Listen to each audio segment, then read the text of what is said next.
Hello, welcome to my YouTube channel. Please video end तक जरूर देखें। एक बहुत ही गरीब आदमी था। वो मजदूरी करके अपना घर चलाता था। वो जितना कमाता हमेशा उतने में ही खुश रहता। एक दिन वो काम से थका हारा घर लौटता और बैठा भोजन कर रहा होता है। तभी वहाँ एक बाबा आते। वो बहुत भूखे थे और उस आदमी से बोले, मुझे कुछ खाने को मिल सकता है, मैं बहुत भूखा हूँ। अब उस आदमी के घर ज्यादा कुछ तो था नहीं। उसके खाने का इंतजाम ही बड़ी मुश्किल से होता था, मगर फिर भी उसने साधु को मना नहीं किया और अपनी ही प्लेट उनके आगे कर दी। ये देख साधु बाबा बहुत अचंभित होते हुए उससे बोले, ये तुम मुझे दे दोगे तो तुम क्या खाओगे? आप खा ले बाबा, आपको ज्यादा भूख लगी है। मेरा क्या है, मुझे तो आदत है। वो बाबा खाना खा लेते और वो उसके दीनता भरे व्यवहार से बहुत अधिक प्रभावित होते और बोलते, तुमने एक बाबा को खाना खिला के बहुत पुण्य का काम किया है। मैं तुमसे बहुत खुश हुआ। मैं तो बस तुम्हारी परीक्षा ले रहा था जिसमें तुम सफल हुए। परीक्षा? कैसी परीक्षा? तुम मेरी बात को ध्यान से सुनो। जब भी तुम्हें धन की जरूरत हो तो तुम अपने घर से उत्तर दिशा में चले जाना। वहां आगे जाकर तुम्हें एक बहुत विशाल पेड़ मिलेगा। उसके नीचे गड्ढा खोदना, वहीं पर तुम्हें धन मिलेगा। यदि फिर कभी तुम्हें जरूरत पड़े तो तुम पूरब की तरफ चले जाना। वहां पे भी तुम्हें एक पेड़ मिलेगा जिसके नीचे गड्ढा खोदने पे तुम्हें धन की प्राप्ति होगी। और इसी प्रकार पश्चिम में जाने पर भी तुम्हें धन की प्राप्ति होगी, मगर दक्षिण दिशा में जाने की भूल मत करना। इतना कह के बाबा वहां से चले जाते। उस आदमी से रहा नहीं जाता और वो बाबा के जाते ही घर से धन की तलाश में निकल पड़ता। वो बाबा के अनुसार बताए उत्तर दिशा में चला जाता। वहां आगे जाकर उसे विशाल सा पेड़ मिलता जैसा कि बाबा ने बताया था। वो उस पेड़ के नीचे गड्ढा खोदने लगता और जैसे ही वो थोड़ा सा खोदता उसे एक सिक्कों से भरा मटका मिलता। उसे देख वो अत्यंत खुश हो जाता।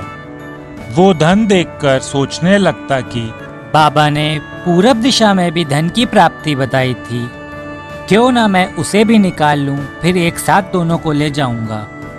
वो पूरब दिशा की ओर जाता तो वहां पे भी गड्ढा खोदने पे उसे धन की प्राप्ति होती। ये धन देखकर अब उसके मन में लालच आ जाता और वो सोचने लगता, अब पश्चिम चलते हैं, वहां का भी धन निकाल लेता हूँ, फिर सब एक साथ ले जाऊंगा।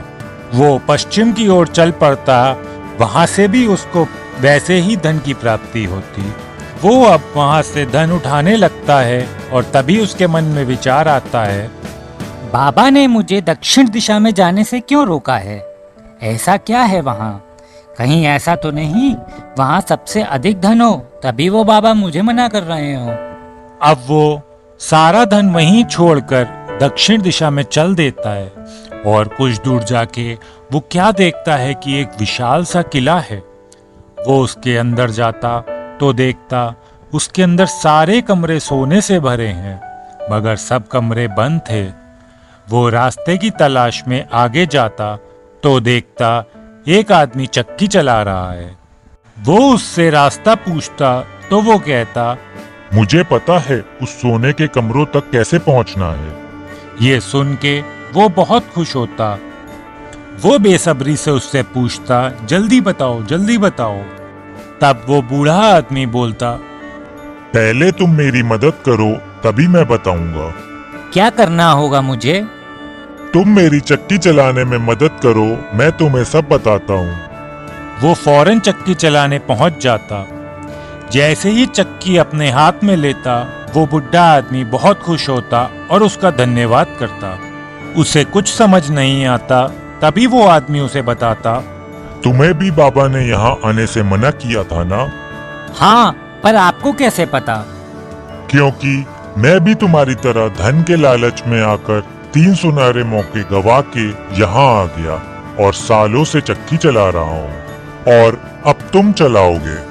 वो ये सब सुन के बहुत चौंक जाता। तभी वो आदमी कहता, चक्की नहीं रुकनी चाहिए, वरना सब नष्ट हो जाएगा और तुम यहीं खत्म हो जाओगे। मगर मैं आजाद कैसे होऊंगा फिर?